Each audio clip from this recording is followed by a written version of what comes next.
Então, olá, eu sou o professor Alexandro Bilar, da Unidade Acadêmica de Serra Talhada, da Universidade Federal Rural de Pernambuco, e, esta é uma atividade do nosso projeto de ensino, semeando competências profissionais. Esse projeto de ensino é coordenado por mim e pela professora Suiane Brandão, e tem como propósito fazer com que discentes do curso assumam o protagonismo e recebam convidados, discutam temas atuais. E hoje, que é o Dia Internacional de Combate à Desertificação, e também Dia de Gestão Ambiental, recebemos aqui o professor Valério Ferreira Marcelo, e quem vai fazer o debate conosco é a discente do nosso curso, a Anelisa Barreto. Também temos a participação da professora Flávia Moura, da Faculdade de Integração do Sertão. Anelisa, fica à vontade para apresentar o nosso convidado de hoje. Certo.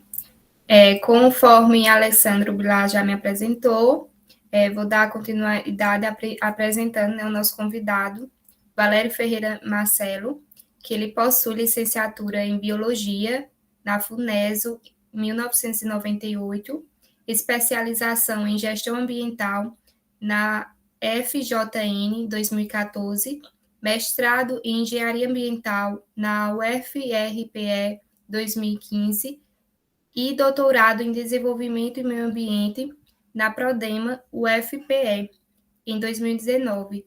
Tem experiência na área de Biologia Geral e Ciências Ambientais, atuando principalmente nos seguintes temas: gestão em educação ambiental, gestão de projetos, recuperação de áreas degradadas, ensino de ciências, solos coesos, gestão socioambiental e sustentabilidade.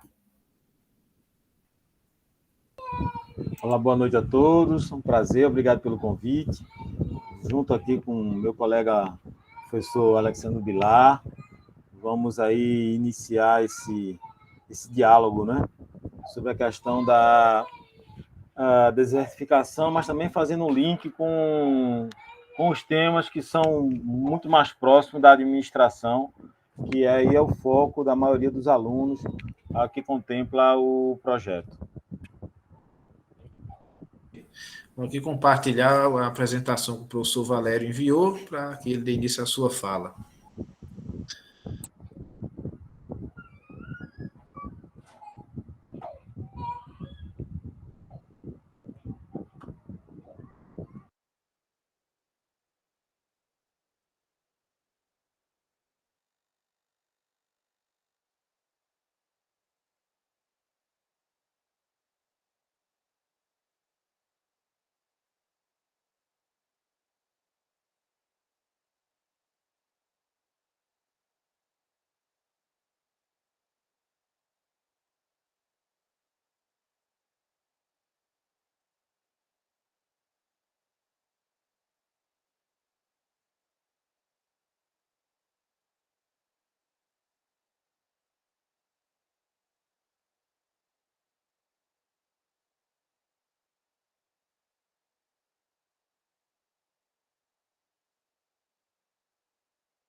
Alexandre, não aparece nada para mim, viu? Só a sua imagem.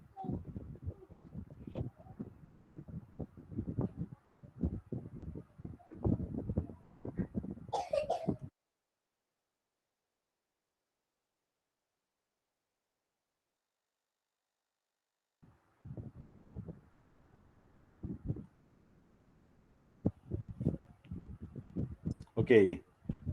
Próximo. Aqui é uma breve apresentação que já foi colocada. Próximo slide.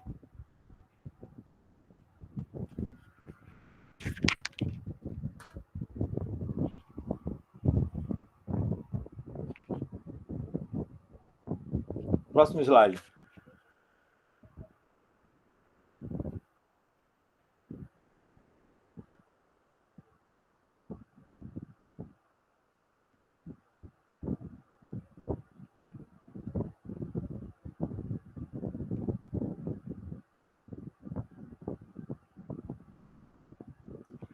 Sumiu o slide, Alexandre. Aparece o primeiro, É infelizmente. só um minuto aqui, vê se eu acho que sou eu que estou me enrolando. Então, depois que tu abre aí, tu só dá o comando que ele vai rodar como se fosse tu que estivesse apresentando. Eu só vou dizer o próximo, e tu vai passando. Volte lá no Meet. Dê um Alt e Tab. Vai para a tela do Meet. Agora, bote para partilhar a tela.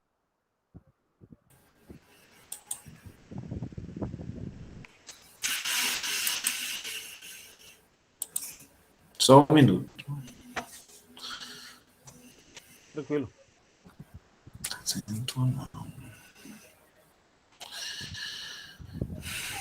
Mas é a tela cheia, não.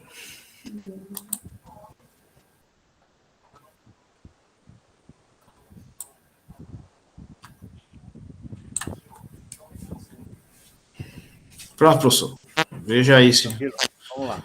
Dá para ir se virando. Bom, então, o que é que nós temos quando a gente vai falar dessa questão da sustentabilidade, né? Sabe-se que a base de qualquer riqueza, né, são os recursos naturais. Né? Está ali na estrutura de riqueza de qualquer país. Né? Ela está aí, esse é um esqueminha baseado numa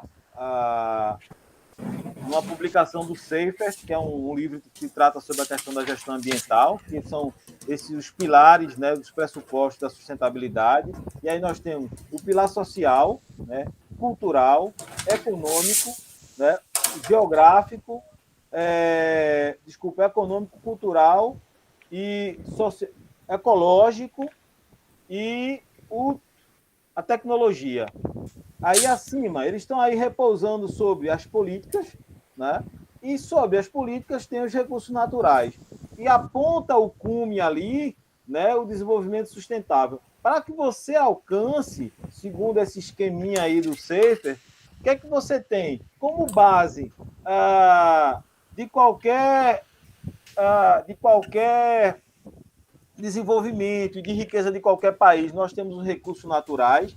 Para que esses recursos naturais sejam protegidos, nós precisamos das políticas públicas, né? E as políticas públicas no Brasil, até então, elas estão aí entre as mais modernas do mundo.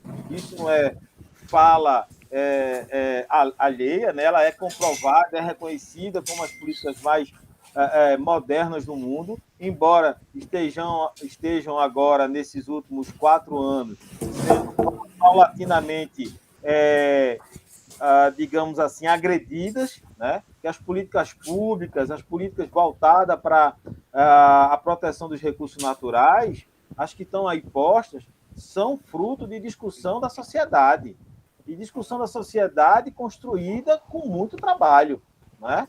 Então, a gente tem aqui, nesses últimos 4 anos, agressivamente, né, repentinamente, não diria nem repentinamente, mas insistentemente, né, uma parte do governo buscando desarticular essas políticas construídas, né, mas o papel aí da política, né, onde tem essa estrutura, as políticas são as políticas públicas, a legislação, que tem como objetivo, isso é a ferramenta de Estado, de proteger os recursos naturais, conforme está lá na Constituição.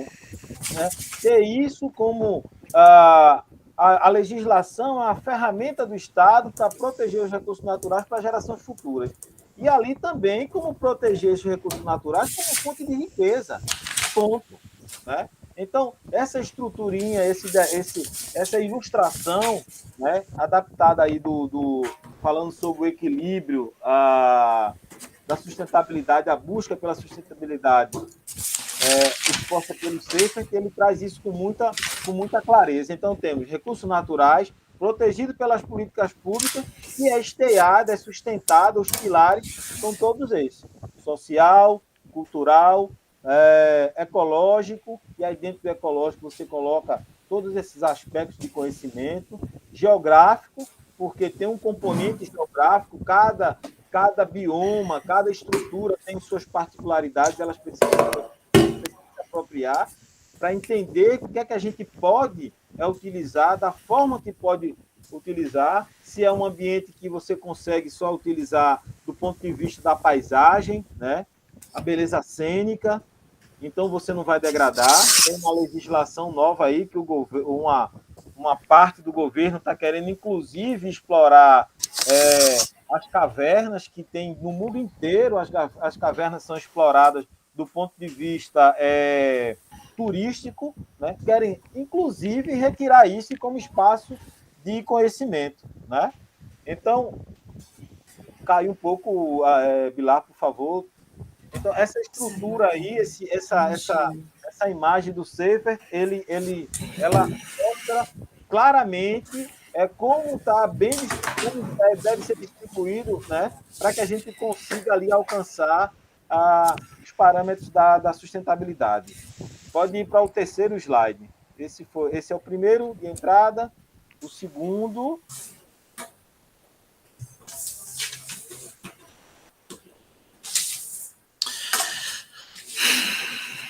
Ok, pronto. Podemos ir para o terceiro. Sobe um pouco, ok. Para que a gente está num ambiente falando para estudantes de administração, então, para que a gente, de alguma forma, né, tenha aquele, como eu termo eu utilizaria, para que a gente tenha, de alguma forma, aqueles pontos alcançados, para que a gente possa chegar àquele patamar de sustentabilidade. Tem dentro da mesma publicação do Seifert essa pequena estrutura que a gente poderia ver como é um empreendimento, né? Uma empresa, seja ela do campo, seja ela do meio urbano, como ela é pressionada para que você tenha aí o desempenho ambiental adequado, né? Temos aí no núcleo, no primeiro momento, nós temos os órgãos de controle ambiental, né? Esses órgãos de controle ambiental, eles aparecem, né, com as leis, normas, prevenção e controle. Isso é a função do Estado. Ok? No segundo, um outro mecanismo, né, que sofre danada essa pressão, né, temos aí o mercado. As preferências de produto, né, ecologicamente corretos, adequados. Hoje em dia, um veículo, para ser produzido, né, ele tem que saber toda a estrutura, toda a cadeia de produção até o destino dos dejetos, por exemplo, de tinta. Se você produz móveis, o móvel ele é muito mais valorizado, ele tem portas abertas para exportação, se é conhecida toda a cadeia de produção da madeira, né?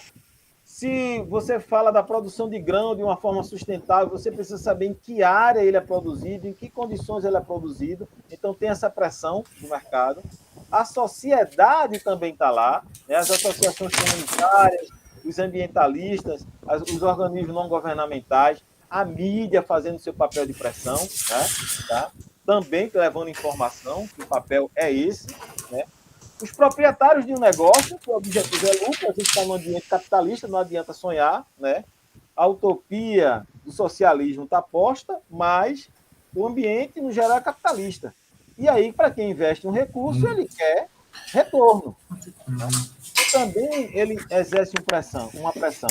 Então, nós temos aí quem imprime uma restrição, aqui, segundo essa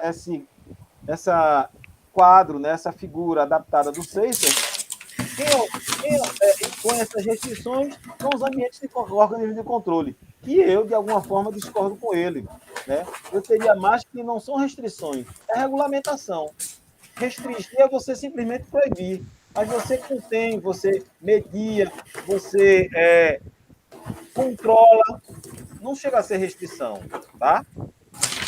Segurança também aqui pela sociedade. Ela tem um papel. A empresa precisa devolver para a sociedade imagem, né?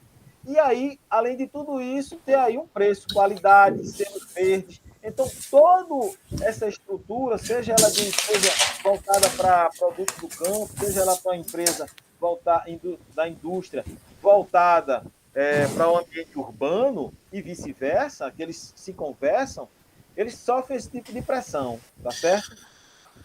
Eu estou começando de fora para dentro, tá? Mas o próximo. Então, o que é que nós temos? Os princípios da sustentabilidade, né? Para a natureza, nós podemos avaliar o quê? Nós falamos lá dos parâmetros, uma estrutura do empreendimento, quais são os aspectos que ela sofre, e aí eu vim aqui para o capital natural. O que é esse capital natural? Né?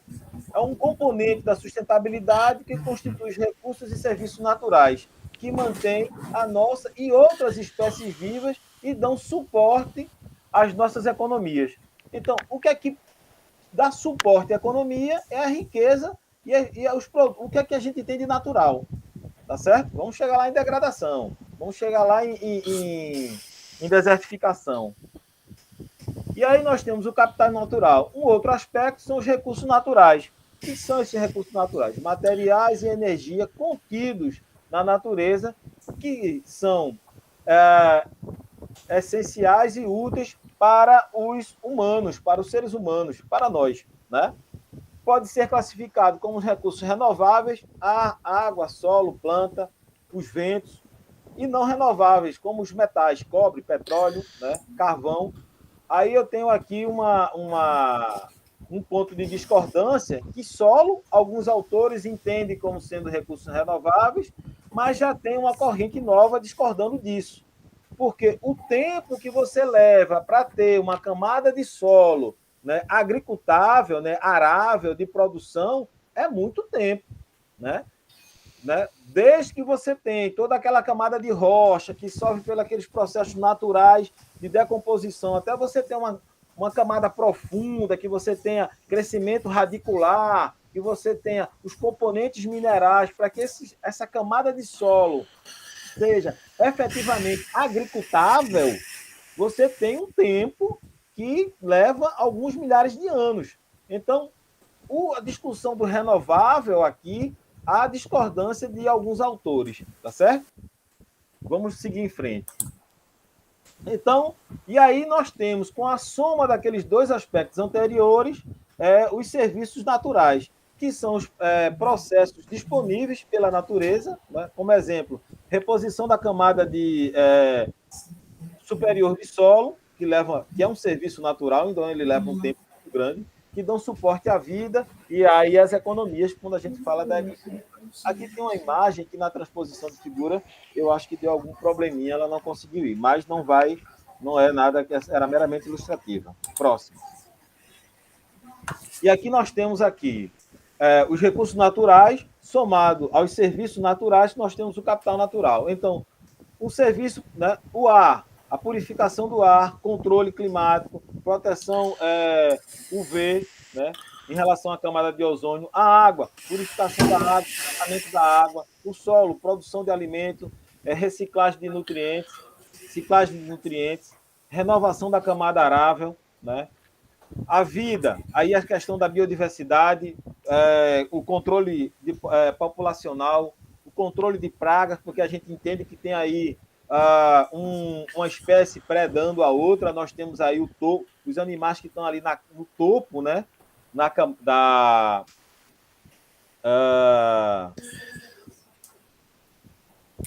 cadeia alimentar? Alimentar, obrigado. Então, o que é que nós temos? Isso vai constituindo toda essa estrutura, né?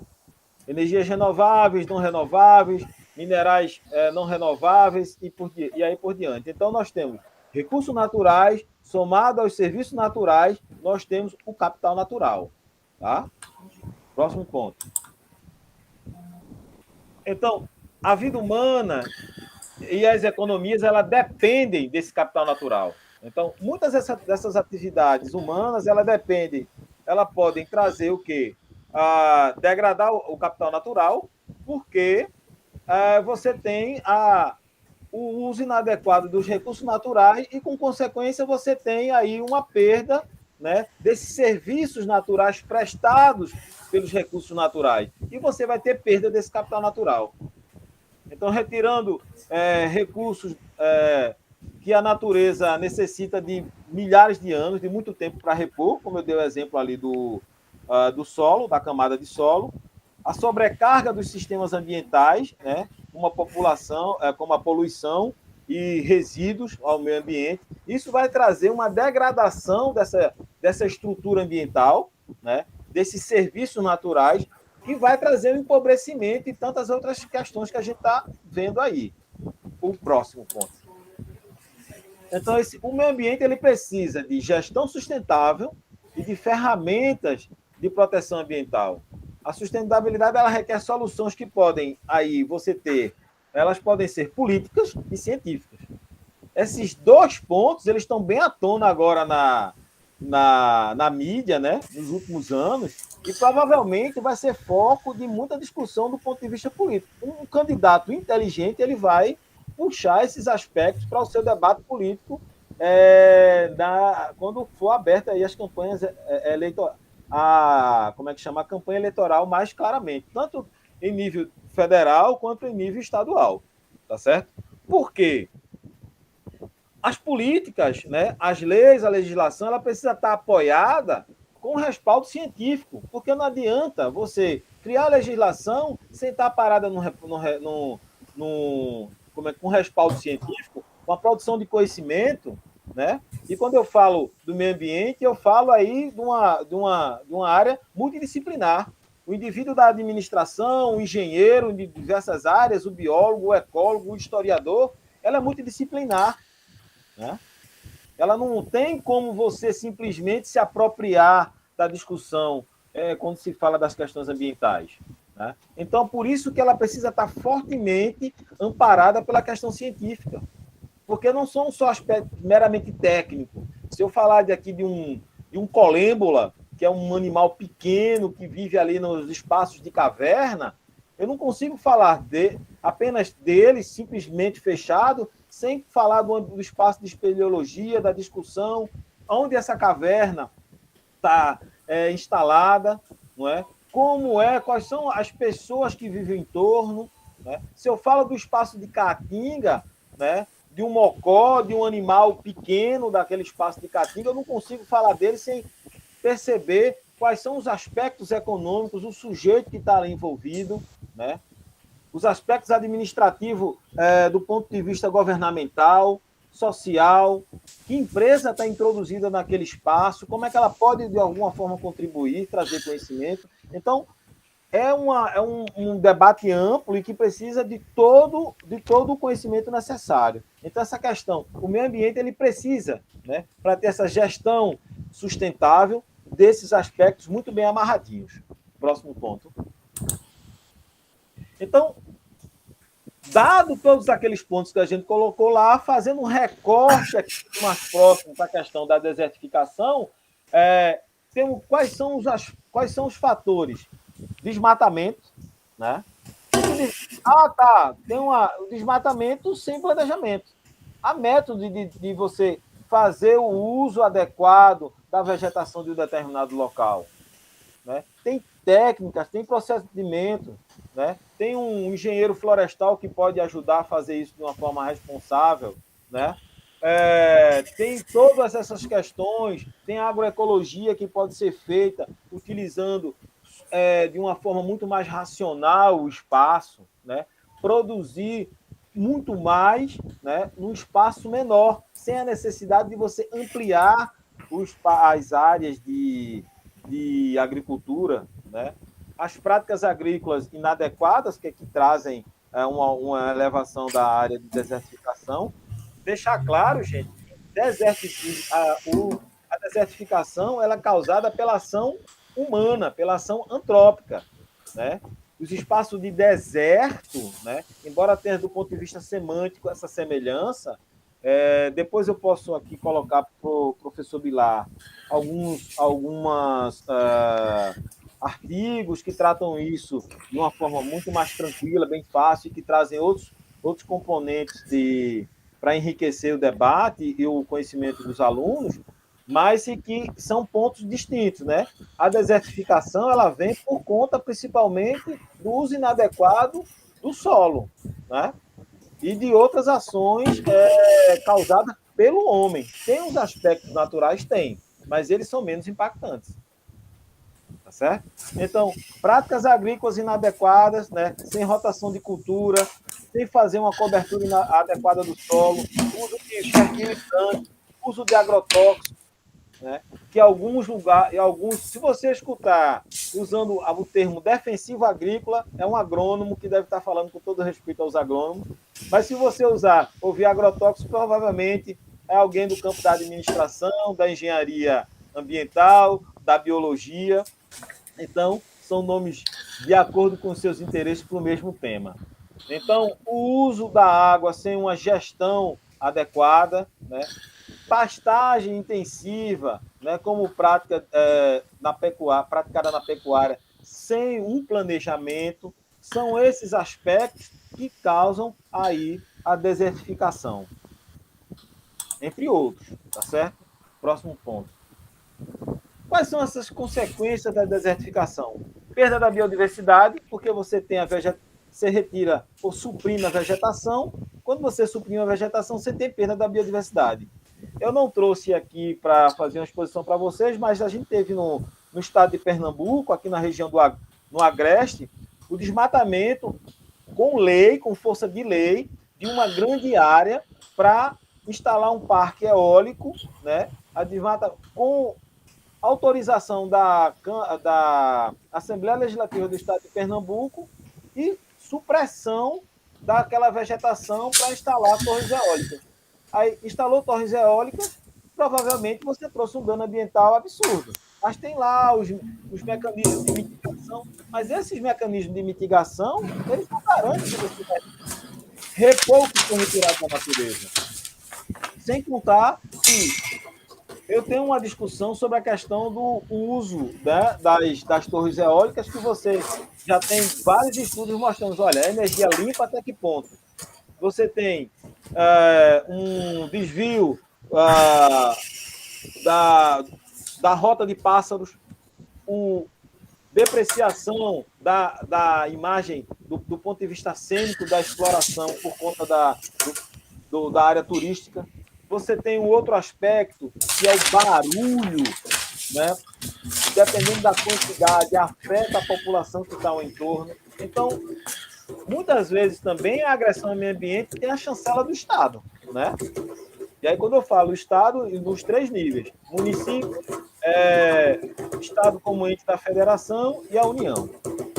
Então, a perda da cobertura vegetal, que é um aspecto que eu falei, a perda de solo pela erosão, né? Elevação da contaminação dos humanos por zoonose e a redução da disponibilidade de água. Por quê? Quando você tem um ambiente com uso inadequado de água na agricultura, como a gente já tem aqui na região de Petrolina, você tem aí a salinização do solo. Muitas vezes essa camada de solo, ela sobe, ela está profunda, mas ela sobe por conta do uso excessivo de água. Às vezes, também o uso de água já com teor de sal elevado, que é um outro aspecto, né? Que você tem aí a salinização, não vai ter mais uma terra agricultável e tem um outro aspecto que traz aí a desertificação, né? A contaminação dos humanos por zoonoses, que são algumas contaminações que são geralmente caracterizadas por atingir só animais, e com essa perda, né, de vegetação do ambiente natural, passa também a contaminar os humanos, como nós tivemos aí, até onde as pesquisas mostram, o caso da Covid, né? E, voltando, perda de solo por erosão, você tem um solo descoberto, ele é muito mais atacado pelos ventos, pelas chuvas que tem aí, como é um solo geralmente solto, frouxo, ele tem um carreamento dessa parte agricultável, né? As camadas agricultáveis levadas pela chuva, né? Esse carreamento leva também os nutrientes, empobrece o solo, né? Trazendo com isso a insegurança alimentar, porque você tem uma redução dessa disponibilidade diária para a agricultura e também redução de alimentos, né? E a perda da biodiversidade, porque animais, né, aquela biodiversidade que habitava determinada área, ela vai ter que migrar ou simplesmente inexistir. Você tem aí uma perda, né, dessa fauna, né, fauna e flora, por conta como consequência da desertificação. Próximo ponto.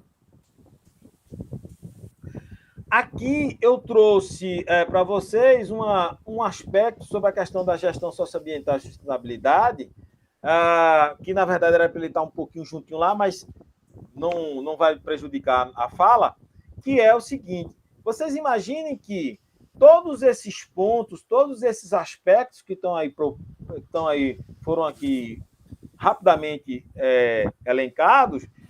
Quando você vai pensar hoje uma estrutura de um empreendimento, quer seja ele uma fazenda para produção de grãos, né? Quer seja para produção de carne, de leite, ou até mesmo um empreendimento, mesmo que esteja instalado dentro de uma área rural, mas que tenha como objetivo produzir para as áreas urbanas, independente disso, ele tem que pensar diversos aspectos. E entre eles tem assim, você tem aqui uma adaptação do, deixa-me ver, o slide aqui não está ampliado para mim, e aqui você pode, por favor, aqui, Bilar, citar o autor aqui. O autor é Nascimento e outros. 2008, né? Isso. Pronto. Então, o que é que nós temos aqui?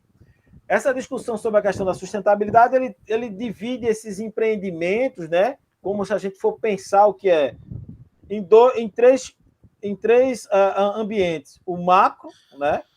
O ambiente interno, o microambiente e o macroambiente. Esse primeiro, ele tem diversas variáveis aqui. Ele está muito mais aberto. A variável econômica, tecnológica, o ambiente natural, a demografia, sociocultural, política, legal e a competitividade como aspectos devem ser considerados. Ou seja, eu não posso hoje simplesmente, se eu produzo utensílios domésticos de madeira, chegar numa determinada área e chegar lá e passar a máquina. Valério, mas essa discussão está um pouco batida. Não está. Porque ainda tem uma exploração, aquele desmatamento que a gente se discute hoje na região amazônica, e até um pouco aqui, quando nós temos as práticas agrícolas na região semiárida, que a nossa é bem grande, né? Ou se você vai discutir como é que essa região semiárida, também em outras partes do mundo, né? O continente africano também sofrendo com desertificação, que lá talvez não... por alguns aspectos, e eu não vou entrar em detalhe aqui, eles sejam menos levados em consideração, porque há de convir o seguinte: se eu tenho uma população extremamente empobrecida, eu estou muito mais susceptível a vir um empreendimento muito mais agressivo ao meio ambiente e eu ceder para eles, né? Porque a minha sociedade está muito mais vulnerável, né? 2011 eu fui para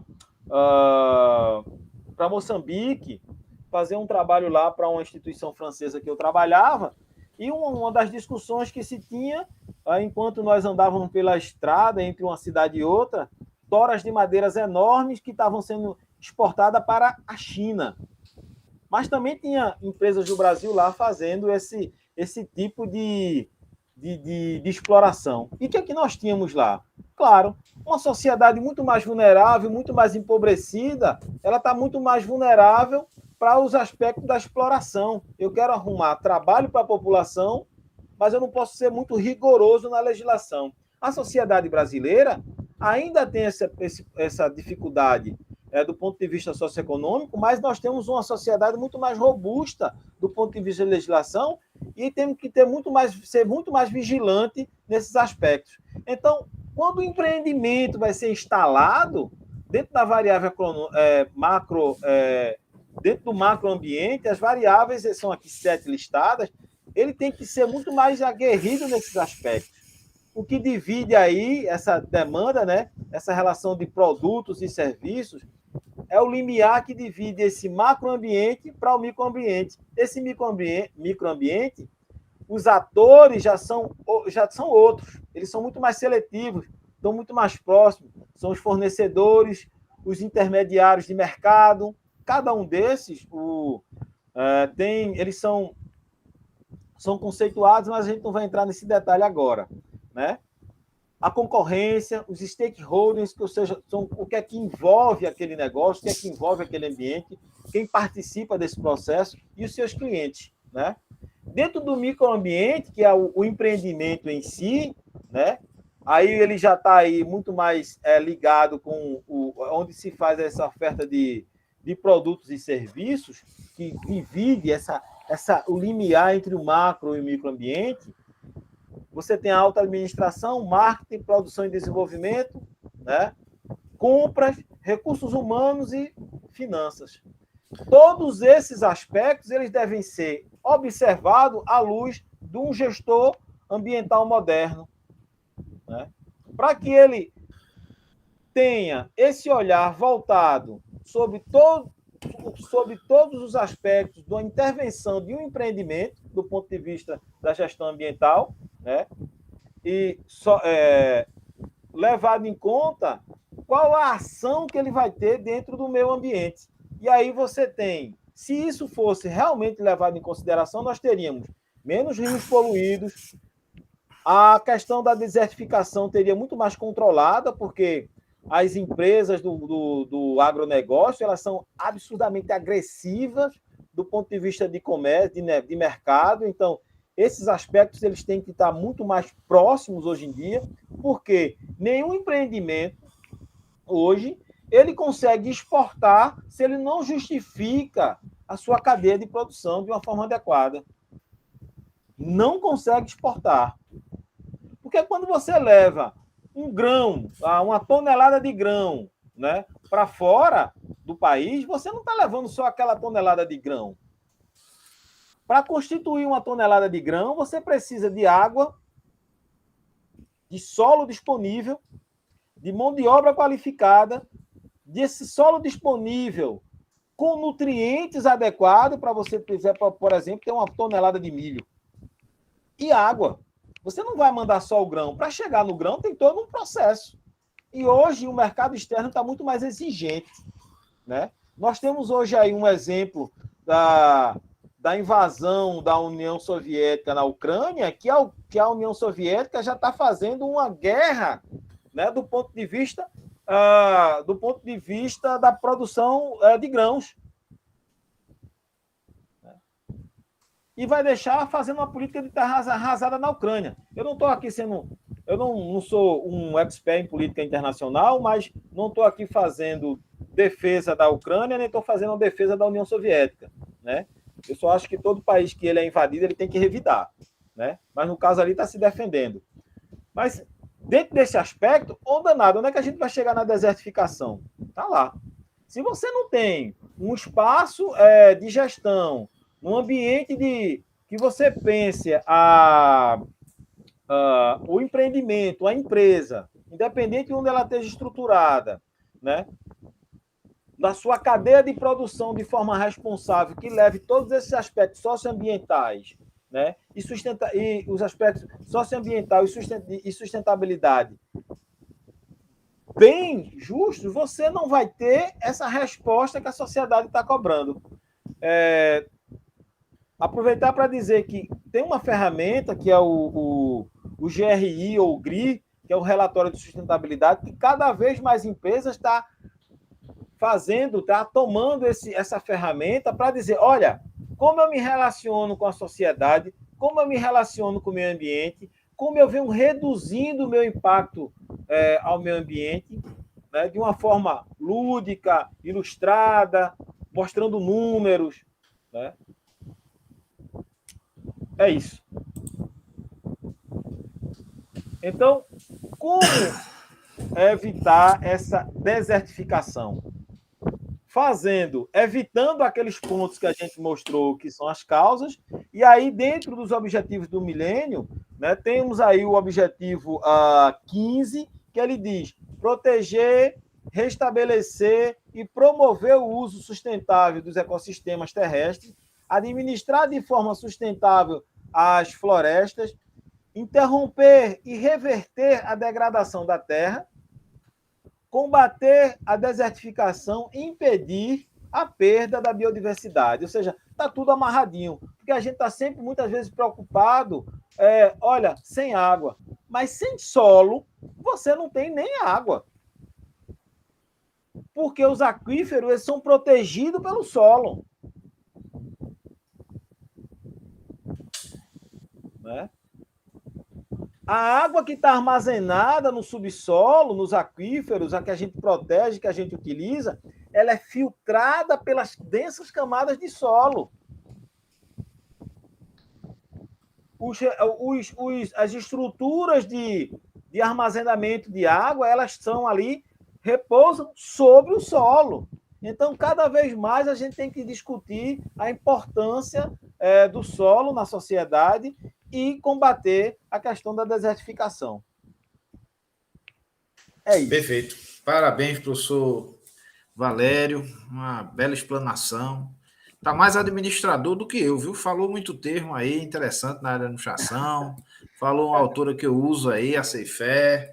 Usou aí esse modelo interessante aí, mostrando os fatores externos, né, que impactam no dia a dia das organizações, as funções da organização. Né? A Ana Elisa está com a mão levantada, acho que ela tem uma pergunta. Ana Elisa, fica à vontade. Fica à vontade. Sim, professor, eu teria, né, uma pergunta que já foi até respondida pelo convidado Valério. Então, a minha sugestão é que você faça as suas perguntas, né, porque aí daqui a pouco eu vou fazer uma fala também, e aí, entendeu? Eu respondo quando eu for fazer minha apresentação também, já junta tudo. Que seria que eu queria incluir que, referente ao combate, né, à desertificação, eu vi uma matéria na Revista Brasil, que foi ao ar em 17/6/2021, que a desertificação ela é um processo, né, que é originado pela intervenção do homem no meio natural, e vai resultar, né, na perda da qualidade dos solos, e que já atinge cerca de 3% do semiárido brasileiro. Então, eu ia perguntar quais seriam as formas de prevenir esse processo, que já foi bem respondido pelo professor Valério. Mas pergunte, porque eu respondo novamente também. E faça a sua pergunta na íntegra. Então, aliás, as suas perguntas, né? Você preparou quantas perguntas? Umas 3, se não me engano. Foi. Pronto, faça as 3 perguntas na íntegra. Você tem como abrir a sua câmera para aí o pessoal lhe ver? Que eu acho que o pessoal de casa, quando for ver depois, não lhe viu ainda. Pronto, vamos lá. Aí uma das suas perguntas era sobre a desertificação, né? Pode fazer a pergunta. Como seria em si a pergunta? Seria assim, quais são as principais formas de prevenir esse processo? Certo. E ele respondeu e o senhor falou que ia responder também. E as outras perguntas? Pode continuar? Por favor. Então,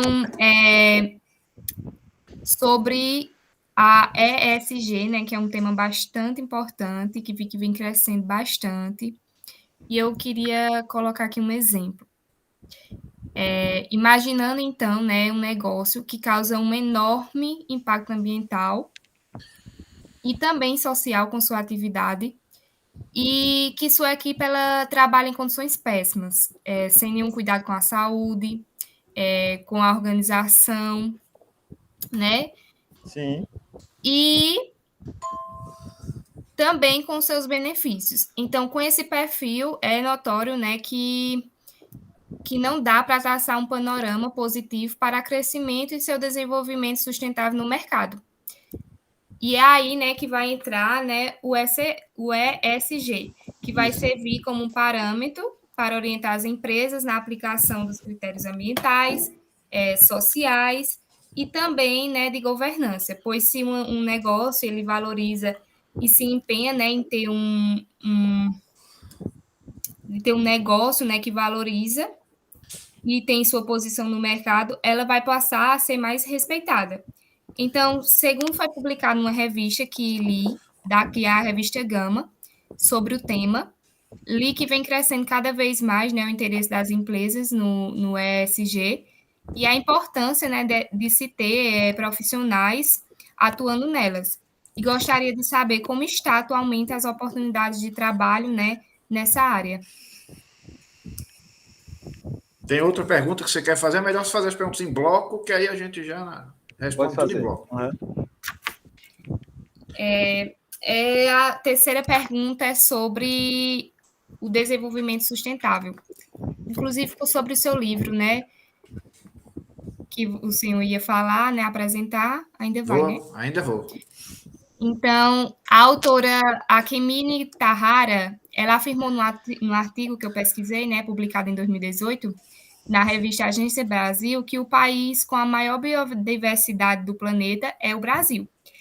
E, pois ele tem, né, uma legislação necessária, o capital humano e a capacidade, né, instalada para ser um líder mundial nos acordos globais para o desenvolvimento sustentável. Porém, ele precisa, né, corrigir os rumos, adotar políticas mais adequadas. Então, seguindo esse raciocínio, deixo uma pergunta: quais os caminhos que o Brasil ele deveria seguir para atingir, né, os objetivos do desenvolvimento sustentável proposto pela ONU? Bom, aqui no chat também tem uma pergunta da professora Flávia Moura, da Faculdade de Integração do Sertão, que também está conosco nessa live, né? Ela pergunta quais seriam os impactos econômicos da desertificação. Eu vou fazer uma breve explanação, a minha proposta é essa, e aí ao longo da explanação, assim como o professor Valério respondeu algumas questões, eu complemento agora e no final a gente, né, arremata. Deixa eu só compartilhar aqui o slide. Oi, Valério. Teu áudio está desligado. Não, desculpa, é porque agora que eu estou vendo que tem as ilustrações aqui na parede, é porque o Luiz andou fazendo arte por esses dias, mas agora que eu percebi, mas tranquilo. Deixa eu só compartilhar aqui um slide aqui que eu preparei.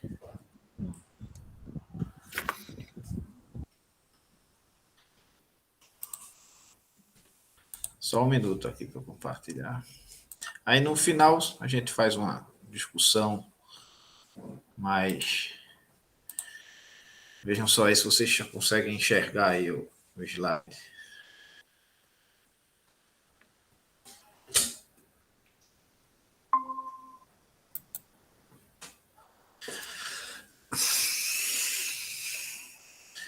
Estão vendo aí direitinho?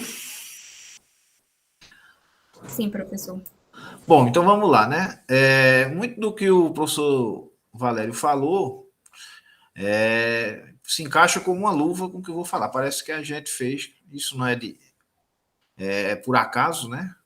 Dadas as nossas experiências aqui nessa área, mas vocês vão ver que se complementam totalmente as nossas falas, e vão se complementar. Eu vou tentar responder as perguntas aí que a Anelisa também fez e também a professora Flávia.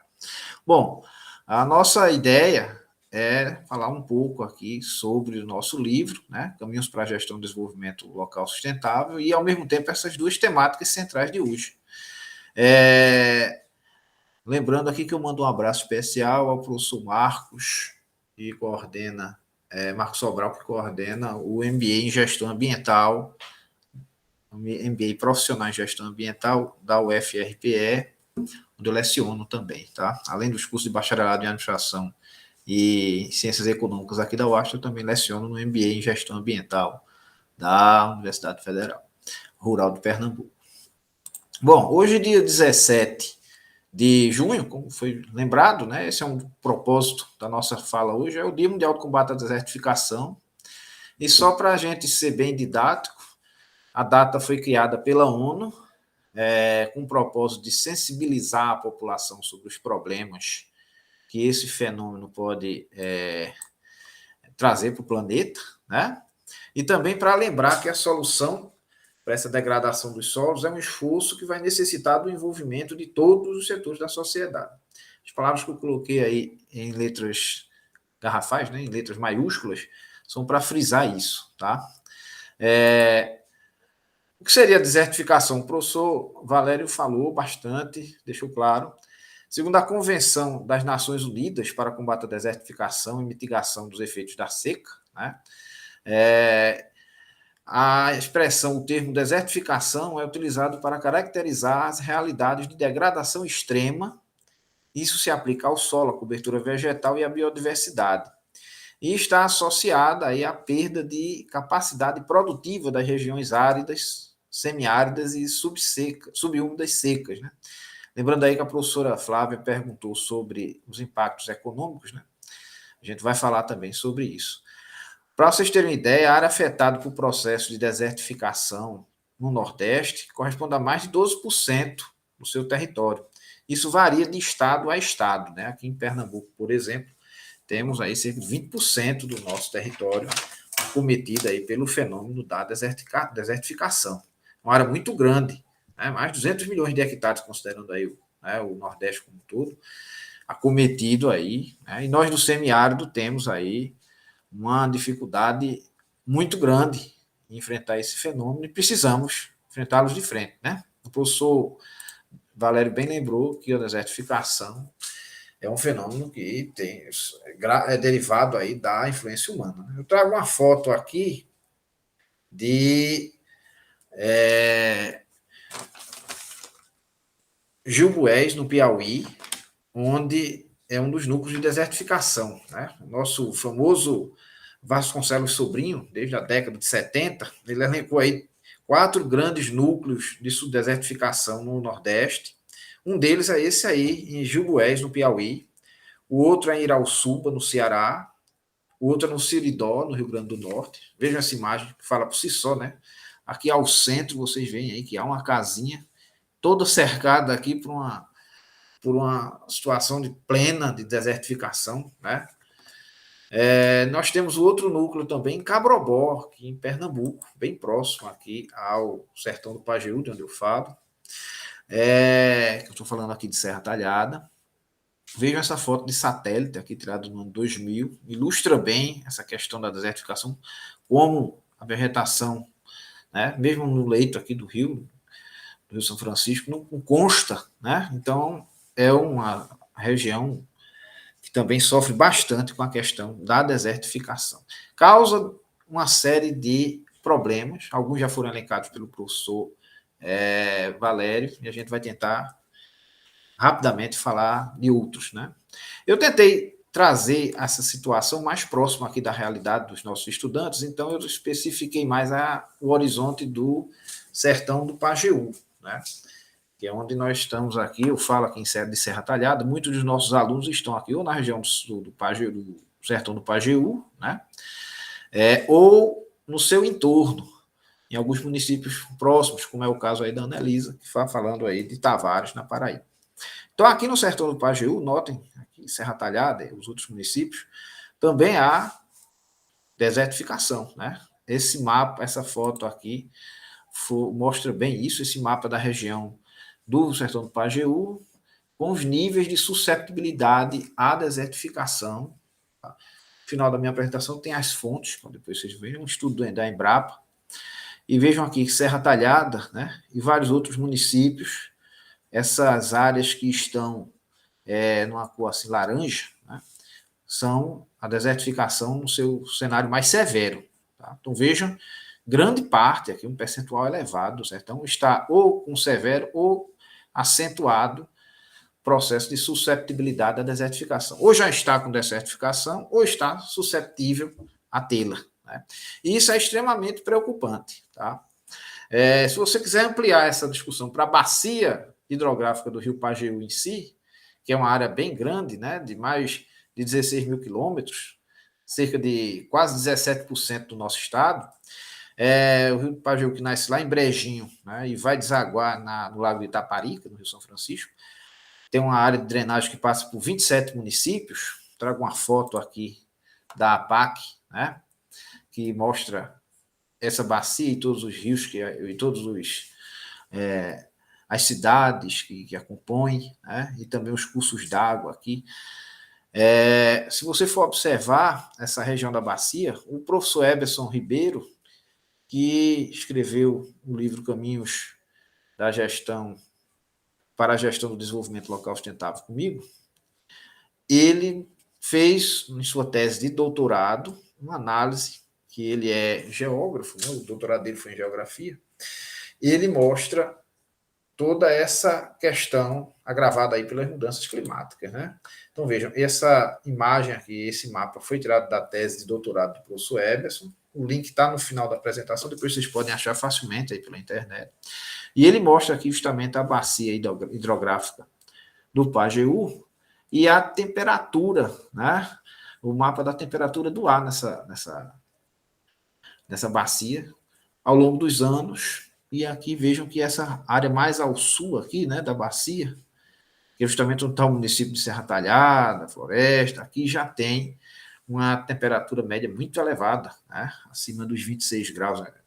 E nós que vivemos aqui sabemos bem disso, né, Annelise? A temperatura é muito alta nessa nossa. Não nessa época do ano, mas nos outros meses aí mais próximos aí do final do ano, em outubro, novembro, dezembro, as temperaturas ficam muito elevadas por aqui. Ele também fez, o professor Eberson, um mapa da precipitação, né, da questão das chuvas. E aqui vocês notem que quanto mais ao sul, menos chuva, né? Menos de 520 milímetros aqui na área sul da bacia. E nessa parte mais elevada aqui, mais ao norte, temos aqui próximo da Paraíba, né, Triunfo. Um abraço aí para os nossos alunos de Triunfo. As precipitações médias anuais são maiores, né? Chegam até a superar 840 milímetros. É uma média boa para a região do semiárido, né? Porque o Triunfo é breve de altitude. Enfim, também temos aqui a questão da deficiência hídrica. Esse mapa é bem interessante, que ele deixa bem claro o risco da susceptibilidade da desertificação aqui em Serra Talhada, em Floresta, nessa região aqui toda que está nesse vermelho mais intenso. Né?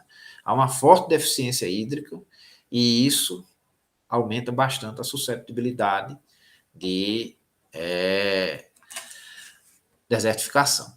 Tá? Então, como é que é o ciclo vicioso da desertificação?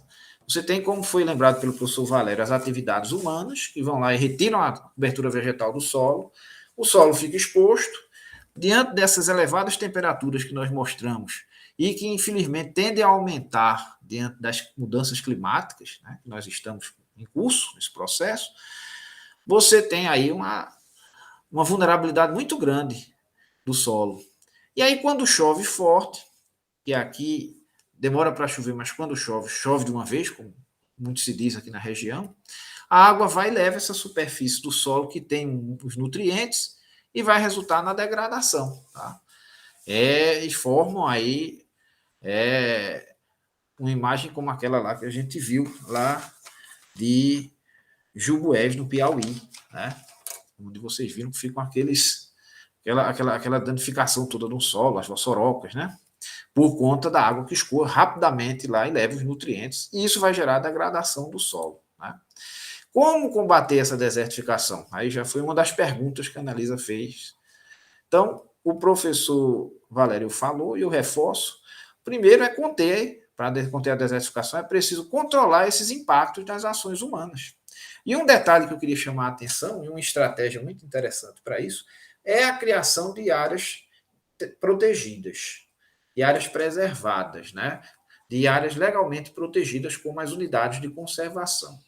Então, além disso, é interessante sensibilizar a população, a parte da educação ambiental também está diretamente relacionado com isso, para que não haja supressão da vegetação desnecessária e nem práticas agrícolas inadequadas. Tá? E também são necessárias políticas públicas permanentes, que às vezes a gente vê algumas políticas, mas que elas não se mantêm.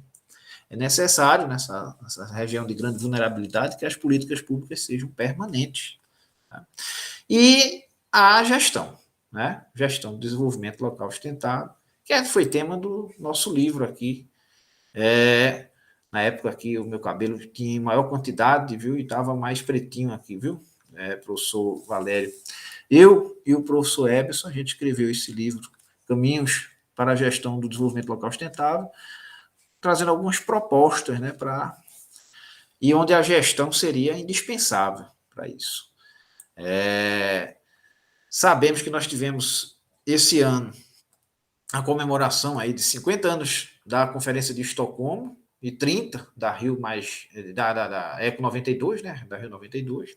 Nesse ano a gente vai ter a Rio mais 30, mas já tivemos algumas conferências, né, com Kyoto 97, Rio mais 10, Rio mais 20, em Paris, 2015, com a COP21, Nova York, 2015 e 2015 também, onde teve a Agenda 2030 e os 17 Objetivos de Desenvolvimento Sustentável, que foram mencionados na fala do professor Valério.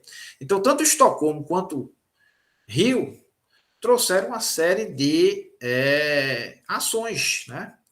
Em Estocolmo, você teve a clássica Declaração de Estocolmo e o Plano de Ação para o Meio Ambiente Humano. E na ECO 92, né, passaram 30 anos, tivemos aí a Agenda 21, Princípios para a Administração Sustentável de Florestas, a Convenção da Biodiversidade em si, a Convenção do Clima. Então, essas convenções elas trouxeram grandes contribuições. E uma das grandes contribuições foi justamente a Agenda 2030 e os 17 Objetivos do Desenvolvimento Sustentável. Né? Rapidamente aqui, são esses 17 objetivos que norteiam. O professor mencionou aí, salvo engano, o 15º deles, né, que é a vida terrestre, mais proteção das espécies terrestres, da vida terrestre, do solo, dos ecossistemas terrestres.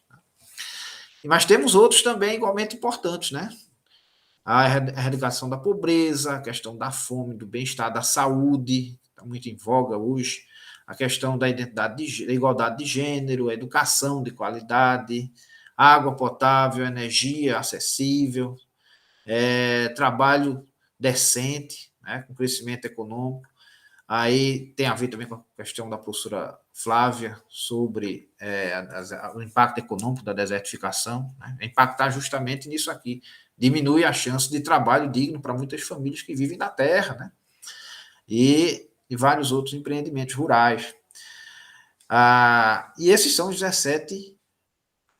Tem aqui também a questão das cidades sustentáveis, redução de desigualdades, a vida na terra, na água, o combate à mudança global do clima em si, as parcerias, né, para a implementação, paz, justiça e instituições eficazes. Então, todo esse conjunto de objetivos, eles necessitam passar por um processo para serem atingidos. Tá? E no nosso livro, a gente sugeriu aí um modelo que muitos autores concordam e que nós nos baseamos neles, e que falam que para que você tenha um processo de gestão do desenvolvimento local sustentável, o DLS, você tem que ter um meio ambiente como foco, né? Mas precisamos que a organização, a sociedade esteja organizada, precisamos de política pública eficiente, né? E gestão pública eficiente, promover qualidade de vida para as pessoas, distribuir ativos sociais e eficiência econômica. Tá? Então, é necessário também que nós tenhamos a eficiência econômica para isso, e, em especial, a questão da governança. Então, esse tema eu tenho trabalhado bastante, inclusive, na minha tese de doutorado, a governança em si, porque é necessária a descentralização da gestão, a cogestão, né? São coisas necessárias. Então, para gestão do desenvolvimento local sustentável, peguei algumas frases do nosso livro, ele menciona que é importante harmonizar os horizontes econômico, ambiental, social, né? E os outros horizontes elencados aí pelo professor Valério na sua fala, né? Enquanto alicerces da sustentabilidade. É uma missão árdua, mas plenamente possível de ser alcançada. E uma constatação na nossa obra, né, que não há desenvolvimento local sustentável sem uma boa gestão. É imprescindível a gestão. Tá? E para ir encerrando aí, respondendo um pouco da pergunta da Anelisa, hoje também é dia do gestor ambiental. Né? Então, dentre outras coisas, o que é que faz o gestor ambiental? O que é que faz uma pessoa que trabalha com a gestão ambiental? Ele deve ter interesse na proteção ambiental e na promoção do desenvolvimento sustentável, né? Deve saber trabalhar em equipes, deve gostar de analisar e desenvolver pesquisas e ter capacidade técnica, né, para dar as soluções em todas as esferas, pública, privada e terceiro setor.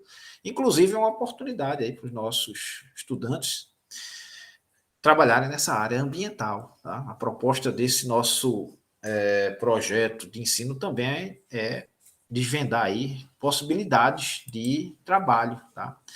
E aqui eu elenco algumas oportunidades que a área ambiental pode oferecer. No setor público tem concursos, contratos de prestação de serviços, vocês podem fazer, né? No terceiro setor, vocês podem trabalhar aí com projetos, parcerias, né? Nacionais e internacionais, aí o professor Valério falou aí de sua experiência internacional. Na área privada, temos também ESG, que foi a pergunta da Anelisa, né? E é uma área muito grande para os profissionais da área ambiental, a gente vai falar um pouco mais sobre eles. E na área acadêmica, a questão da pesquisa, ensino e extensão, né? Você pode se especializar nesse caminho, que é interessante. Enquanto ESG, né, que é a expressão em inglês, Environmental, Social e Governance, são essas 3 palavras que significam no português o lado ambiental, né, da responsabilidade ambiental, da responsabilidade social e da governança. Então, muitos investidores, clientes, colaboradores e a sociedade em si vem cobrando boas práticas de responsabilidade ambiental, como o professor Valério bem falou aí, dos relatórios de sustentabilidade, né? Então, essa é uma cobrança da sociedade como um todo. E as empresas têm dificuldade de encontrar pessoas capacitadas nessa área. Então, temos um estudo recente aqui que eu vou mostrar para vocês, feito pelo CFA Institute, no qual diz que menos de 1%, né, de 1 milhão de contas do setor financeiro analisadas no LinkedIn, em dezembro de 2020, tinha qualificação nessa área. Então vejam que é uma área que está carente de bons profissionais. Inclusive, tem aqui, elencando aqui algumas das características, né, das principais características das atividades que devem ser desenvolvidas por profissionais dessa área aí, do ESG.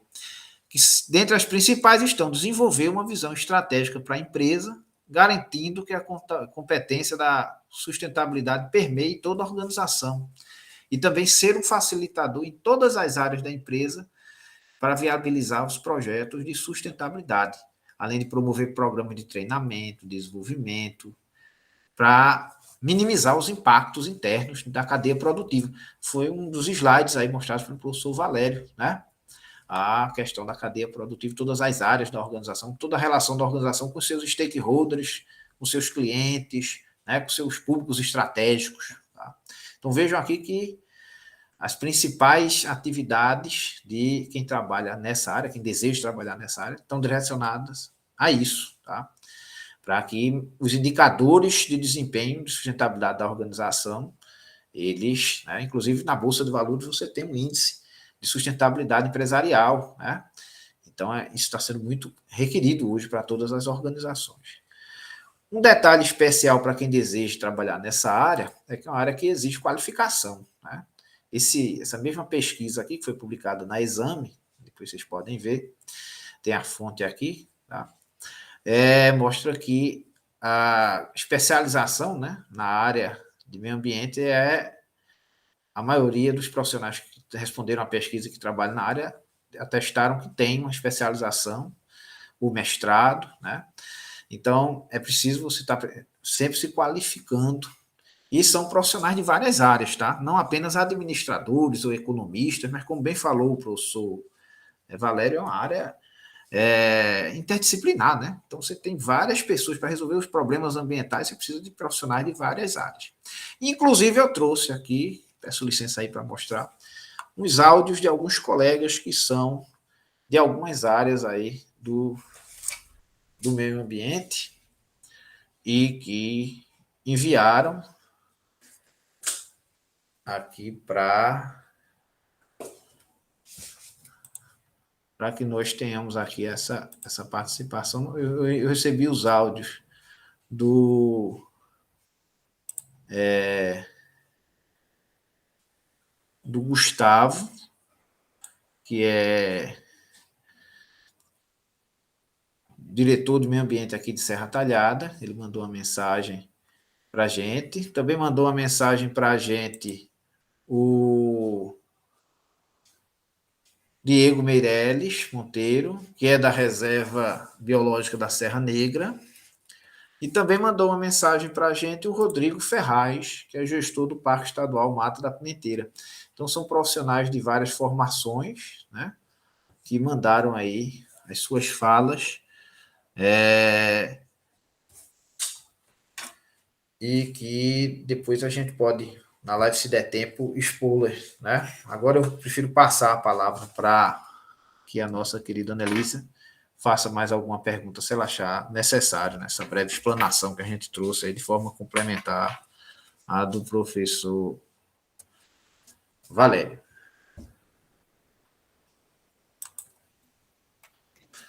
Pronto, Anelisa. Você tem mais alguma pergunta aí para nos fazer?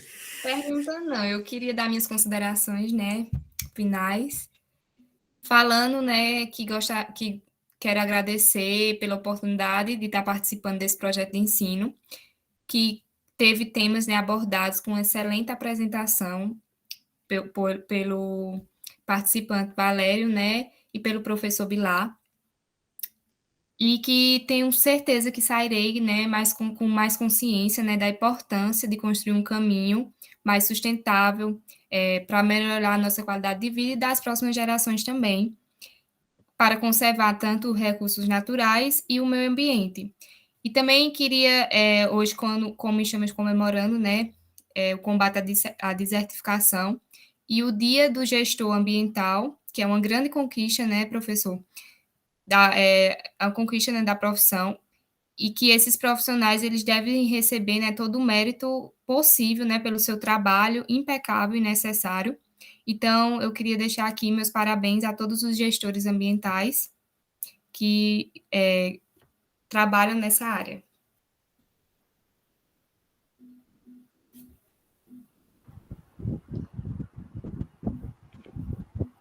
Annelise, eu não sei se o Bilar vai complementar a resposta, né? Eu queria só falar sobre um outro aspecto nessa luta, na verdade, que envolve... Você fez uma pergunta em relação à questão do ESG, né? Que envolve esses aspectos sociais, ambientais e de governança corporativa. É um mercado que está sempre tá em ascendência, é uma discussão que ele... É um tema que ele está em crescimento e que o que é rico nele é que cada vez mais as empresas têm que cumprir, né, atender esses aspectos ambientais, sociais e de governança, né? Eles precisam ali dizer como é que está se relacionando com o meio ambiente, como é que está se relacionando com a sociedade, como é que se relaciona com os seus profissionais, porque não basta hoje uma empresa ter uma embalagem bonita e dizer que aquilo é ecológico. Ela precisa pagar o FGTS do funcionário quando ele retira lá no Olerite, mas ele depositar na data certa, né? Ele precisa ter uma política de satisfação do trabalhador, que isso também é mensurado. Recentemente eu tive a empresa que eu concluí o projeto recentemente, tive conversando com um profissional do campo da biologia,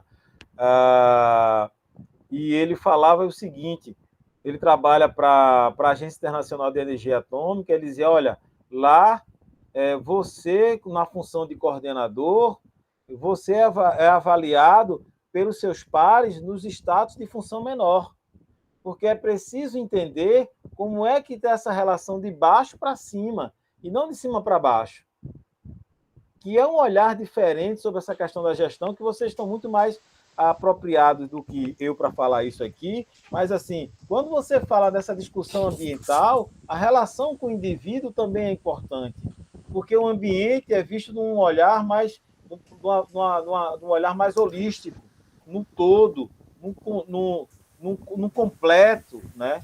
A perspectiva é essa. Alguns chamam isso de utopia, mas ela está em construção, né? Uma outra ponto que eu queria trazer aqui para a nossa conversa é a questão da economia circular, né? Pouco se fala, se ouve discutindo sobre a questão da economia circular. Aí vai ter uma corrente que diz, não, isso é uma forma mais bonitinha de falar da reciclagem, e não é, né? Economia circular é você pensar um produto ou um serviço que dependa menos da matéria-prima. Então, se você depende menos da matéria-prima, você precisa menos ir naquela base que eu mostrei para vocês lá, na nossa primeira figura, né, da Seifer, que mostra que a base de qualquer riqueza da sociedade são os recursos naturais. Então, cada vez que eu tenho um produto que ele foi pensado para que eu possa aproveitar o máximo dele na cadeia, né? Eu tenho um TV que todos os minerais do ouro eu consiga tirar, né? O plástico eu preciso aproveitar 100%, os metais preciosos, todos os equipamentos, todos os itens de minerais que eu tenho lá, que eu consiga aproveitar no máximo de totalidade, dentro de uma cadeia também que precisa ser estruturada, né? Eu estou mexendo menos no ambiente, né? Eu estou contribuindo para ter menos desertificação, eu estou contribuindo para precisar menos de áreas agricultáveis, né? Eu estou contribuindo para reduzir, né, a questão dos impactos ambientais causados, por exemplo, com o rompimento de uma barragem de rejeito, como nós tivemos aqui, os casos, menos rios poluídos. Então, é uma discussão que a Europa já está com ela mais crescente, né? Ela está crescendo no Brasil. Eu estou começando aí, por onde eu vou, dar essas cutucadinhas, né? Já tem livro publicado no Brasil, mas a gente precisa enriquecer esse debate e deixar de reproduzir o que tem na Europa, mas começar a trazer exemplos nacionais, né? Os pensadores precisam trazer esse debate, né? Os professores que estão na linha de frente, porque a Universidade Brasileira tem essa característica, você está na pesquisa e está na sala de aula, né? O Bilar é um exemplo desse sujeito que está aí na luta para produzir e trazer conhecimento para a sociedade. Então, trazer essa discussão. A economia circular também vai ser um espaço de trabalho para o profissional de administração, para o profissional de economia, para o profissional da biologia, como é o meu caso, para o profissional da engenharia, né?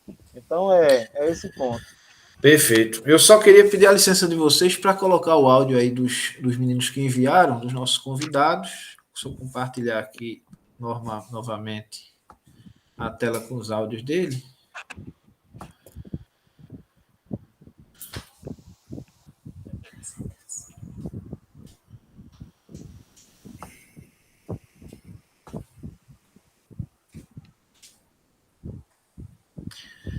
Vai aparecer para vocês aí.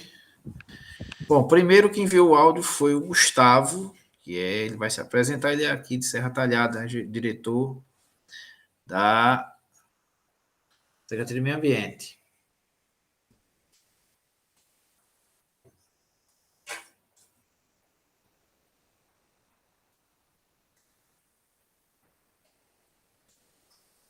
Tá ouvindo?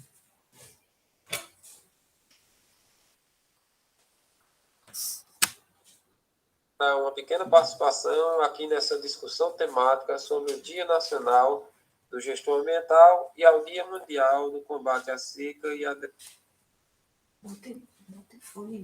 Olá, pessoal. Boa noite a todos. Meu nome é Edson Gustavo, gestor ambiental, atualmente ocupando o cargo de diretor municipal do meio ambiente. Quero agradecer ao professor Alessandro Bilar, professor da Universidade Federal Rural de Pernambuco, Unidade Acadêmica de Serra Talhada, que fez o convite para uma pequena participação aqui nessa discussão temática sobre o Dia Nacional do Gestor Ambiental e ao Dia Mundial no Combate à Seca e à Desertificação. Falar um pouco sobre o dia a dia de um gestor ambiental. Bem, o gestor ambiental é um administrador do meio ambiente. Temos o papel de planejar e desenvolver programas e ações que visem a redução dos impactos negativos no meio ambiente, garantindo a não poluição. Nossa atuação é muito importante na administração pública ou até mesmo numa empresa privada. Temos a responsabilidade de implementar processos sustentáveis dentro da organização e até fora dela. Entre os exemplos está a Agenda Ambiental na Administração Pública, a A3P. Também temos o papel e o dever de conscientizar todos sobre os impactos ambientais e o mau uso dos recursos naturais através da implementação de programas locais de educação ambiental e de redução de resíduos no setor público. Planejamos e gerenciamos projetos que melhoram a qualidade de vida das pessoas e que preservam a nossa biodiversidade. Também temos o papel de monitorar normas e leis, observando suas implementações no município e também auxiliando nos procedimentos necessários. Quero aproveitar o momento e convidar todos vocês para a participação do lançamento do Plano Local de Ação Climática de Serra Talhada, que será realizado na próxima segunda-feira, 20 de junho, às 9 horas da manhã, no Céu das Artes. O Plano Local de Ação Climática é um documento estratégico que demonstra como Serra Talhada implanta suas ações com os compromissos do Acordo de Paris, definindo metas para a redução de emissões de gases de efeito estufa na cidade e ações prioritárias para mitigar e adaptar os efeitos da mudança do clima até 2050. Olá, pessoal. O meu nome é Diego Monteiro. Eu sou engenheiro florestal de formação e sou analista ambiental de profissão. Trabalho no Instituto Chico Mendes de Conservação da Biodiversidade. Hoje eu estou como chefe da Reserva Biológica de Serra Negra, que é uma unidade de conservação que fica aí no sertão de Pernambuco, entre os municípios de Floresta, Tacaratu e Inajá, aí pertinho de vocês, né, que estão em Serra Talhada. E fui convidado pelo professor Bilar para falar um pouco sobre as dificuldades e as maravilhas de ser gestor ambiental. Queria já aproveitar aqui para agradecer ao professor Bilar pela oportunidade. Infelizmente eu não vou poder participar do evento presencialmente. Presencialmente não, né? Virtualmente, porque vai ser tudo online. E eu estou em uma atividade aqui no município de Cavalcante, no estado do Goiás. A internet aqui é bem ruinzinha. Então, a ideia é a gente só fazer uma fala aqui bem descontraída, bem informal sobre as dificuldades e as maravilhas de fazer gestão ambiental. Então, eu já queria, de antemão, agradecer ao professor Bilar pelo convite e pela oportunidade. Pois então, como é que eu começo a falar das dificuldades da gestão ambiental, né? É o que todo gestor ambiental precisa saber antes de iniciar a atividade de gestão. O primeiro e maior entrave que a gente vai encontrar na gestão ambiental é a falta de recursos. Vou falar um pouco sobre o setor público, que é de onde eu venho, para vocês terem uma ideia, mas não é muito diferente no setor privado, não. Quando o país... Assim, a pasta ambiental ela já é uma das que menos recebe recursos. Isso é fato. E quando o país enfrenta uma crise, que é como a gente está passando agora, vem a pandemia, afetou a economia, o país entra em crise, tem que fazer alguns cortes.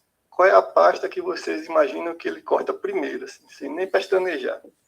É o meio ambiente. Então, você já vem de uma pasta que recebe pouco recurso e quando tem alguma crise, ela é a primeira a sofrer corte. A gente tem um orçamento que já estava reduzido e esse ano a gente ainda sofreu mais um contingenciamento de 42%. Imagina que você tem um orçamento curto, ainda corta quase pela metade. Então, você tem que praticamente se acotovelar com seus colegas para poder conseguir recurso. Aí, a falta de recurso também traz um outro grande problema, que é a falta de gente. Para vocês terem ideia, eu sou o único servidor na minha unidade e, na minha realidade, termina que não é muito um problema porque a minha unidade é pequena, ela só tem 1.000 hectares. Mas se você for para a Amazônia, que tem unidades com 1 milhão de hectares, com 800 mil hectares, e também só tem um gestor. Imagine você, sozinho, conseguir fazer gestão de territórios com essa magnitude. Então, quem está pensando em fazer gestão ambiental já tem que se preparar psicologicamente, porque você vai encontrar muita dificuldade. Mas, em contrapartida, fazer gestão ambiental é uma coisa que é apaixonante. Assim, todo gestor ambiental, ele é, antes de tudo, um apaixonado pela atividade. Não ache que os gestores ambientais estão lá por dinheiro ou por status, não. Ele está lá porque é uma atividade que é apaixonante. Eu trabalho na Reserva Biológica de Serra Negra, como eu falei. Estou lá desde 2013 e nunca repeti a visita lá. Toda vez que eu vou lá, eu encontro uma Serra Negra diferente. Imagine você trabalhar há quase 10 anos num lugar e não enjoar do lugar. Diferente de você todo dia ir lá para o mesmo escritório. No meu caso, não. No meu caso, toda vez que eu vou lá, eu encontro uma nova Serra Negra. Sempre tem alguma coisa que me surpreende lá. Então, o gestor ambiental, ele é, antes de tudo, um apaixonado, porque a gente tem a sorte e o privilégio de estar em contato com o que o país tem de melhor com relação à conservação da natureza. Mesmo quando a gente sai para fazer fiscalização em outras unidades, em outros estados, e fiscalização é uma atividade que é bastante estressante, bastante cansativa, mas aí quando chega lá, você está em contato com o suprassumo da conservação ambiental do país. Aí isso, você esquece todos os problemas e aquilo termina que é muito mais reconfortante. Você volta para casa com as baterias recarregadas. Então, assim, gestão ambiental é uma atividade que é muito difícil, mas que no final é muito gratificante. Você não enjoa, você nunca vai enjoar de fazer gestão ambiental. É uma coisa que cada dia você se apaixona mais. É isso, pessoal. Espero ter podido contribuir aí com o evento de vocês. Infelizmente, não vou poder participar em tempo real aí, mas já deixar aqui a minha disponibilidade para uma próxima oportunidade. Queria mais uma vez agradecer aqui ao professor Bilar e quando precisarem, podem contar comigo, pessoal. Um abraço, até mais. Olá, meu nome é Rodrigo Ferraz, eu sou analista em gestão ambiental na Agência Estadual de Meio Ambiente de Pernambuco, CPRH. Sou formado em engenharia florestal pela UFRPE e especialista em gestão florestal pela UFPE. Fui convidado pelo professor Alexandre Bilar a falar hoje, 17 de junho, Dia do Gestor Ambiental, ao curso de administração da UFRPE, UAST, falar sobre como é ser gestor de uma unidade de conservação. Antes de tudo, cabe esclarecer o que é ou o que são as unidades de conservação. As unidades de conservação são espaços territoriais e seus recursos ambientais que têm características naturais relevantes. Esses espaços, eles são legalmente instituídos pelo poder público e têm como objetivos a conservação. A partir do reconhecimento do poder público desses espaços, eles passam a ter um regime especial de administração, ao qual se aplicam garantias adequadas de proteção. A CPRH, desde 2013, fui designado gestor do Parque Estadual Mata da Pimenteira, que é uma das áreas protegidas que compõem o Sistema Estadual de Unidade de Conservação de Pernambuco. A gestão de uma unidade de conservação é pautada por duas ferramentas de gestão principais. São elas o plano de manejo e o conselho gestor. O plano de manejo é elaborado com base no diagnóstico do meio físico, biótico e socioeconômico. A partir desse diagnóstico, são definidos programas de manejo que estabelecem as atividades a serem desenvolvidas durante um determinado ciclo de gestão. Como a gente sabe, a gestão ela é cíclica. A gente tem que sempre estar visitando o que a gente se planejou a fazer. E nas unidades de conservação, no plano de manejo, não é diferente disso. Sendo que, periodicamente, os planos de manejo das unidades de conservação devem ser revisados e ações devem ser continuadas e ações que forem concluídas devem ser superadas. Aqui no Parque de Serra Talhada, que é o Parque Estadual Mata da Pimenteira, temos o programa de controle ambiental, que é fiscalização e monitoramento. Temos o programa de recuperação de áreas degradadas, estudos ambientais e pesquisas científicas, educação ambiental, dentre outros. Outro instrumento que compõe o plano de manejo é o zoneamento da unidade de conservação, que basicamente define os tipos de uso permitido e tolerados e os usos proibidos nas diferentes áreas daquela unidade de conservação em função das características específicas.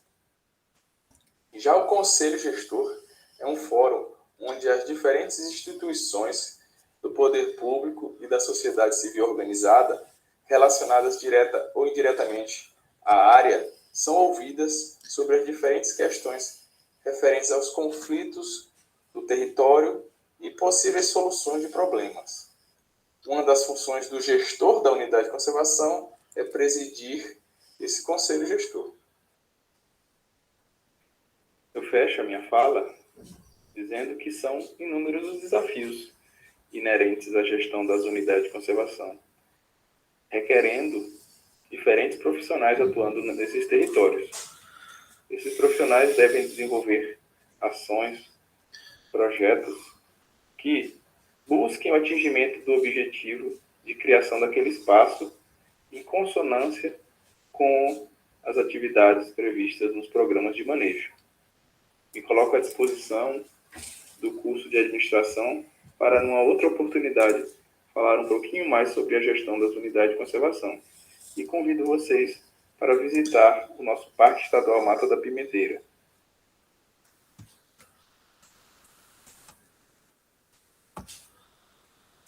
Bom, gente, essas foram as falas dos nossos convidados. Desde já, deixo o professor Valério fazer suas considerações finais. A Annalisa já fez, né? Já falou aí quase que. Se quer complementar com mais alguma coisa, Annalisa também? Não, professor. Professor Valério, desde já dizendo que é um prazer, eu agradeço muito sua presença, sua disponibilidade. É um parceiro aí já de outras fainas, né? Ambientais. Gente que vive um momento aí complicado na esfera ambiental como um todo. Fica aqui o nosso sentimento aos familiares do indigenista Bruno e do repórter Dom Phillips, né, pelo trágico acontecimento aí na Amazônia, e que nós não tenhamos outras pessoas que estão nessa mesma luta com esse que sirva de exemplo para que tenhamos um outro caminho nessa esfera da luta que temos pela defesa da Amazônia e de todos os outros biomas, né, como o nosso aqui da Caatinga especial, onde moro. E, professor Valério, suas considerações finais, muito obrigado. Eu quero agradecer ao Bilar pelo convite, estou à disposição, viu, para contribuir sempre que necessário, como trabalhador, como professor, como militante das causas ambientais, das questões socioambientais. Eu queria também dizer que é um momento muito triste que a gente vem passando, né, no país, pelas opções, né, que o governo, principalmente o governo federal, em algumas questões da esfera estadual, pelas opções que tomaram em relação a como proteger a sociedade. Não são as melhores, né? É um ano de eleição, a gente pega qualquer espaço público para dizer, olha, observa, pega um candidato, observa o plano de trabalho dele, vê o que é que ele diz, mas vê o que é que ele escreve, veja com quem ele está próximo, não é? Não diga que não gosta de política, porque tem alguém que diz que gosta e vai tomar a frente, e muitas vezes não vai ter o seu dedo lá, né? No 2010, até eu acho que início de 2013, eu fui para a região amazônica várias vezes, por conta de um trabalho que eu era coordenava junto com a equipe que tinha lá estabelecida. Era um projeto que tinha o objetivo principal era a geração de trabalho e renda para populações das regiões urbanas, até ali em Manaus e em cidades próximas. Quando você fala próximo de Manaus, é 2, 3 horas de barco. Era uma realidade de muito sofrimento, de muita pobreza, de histórias tristes como essa que a gente está presenciando hoje.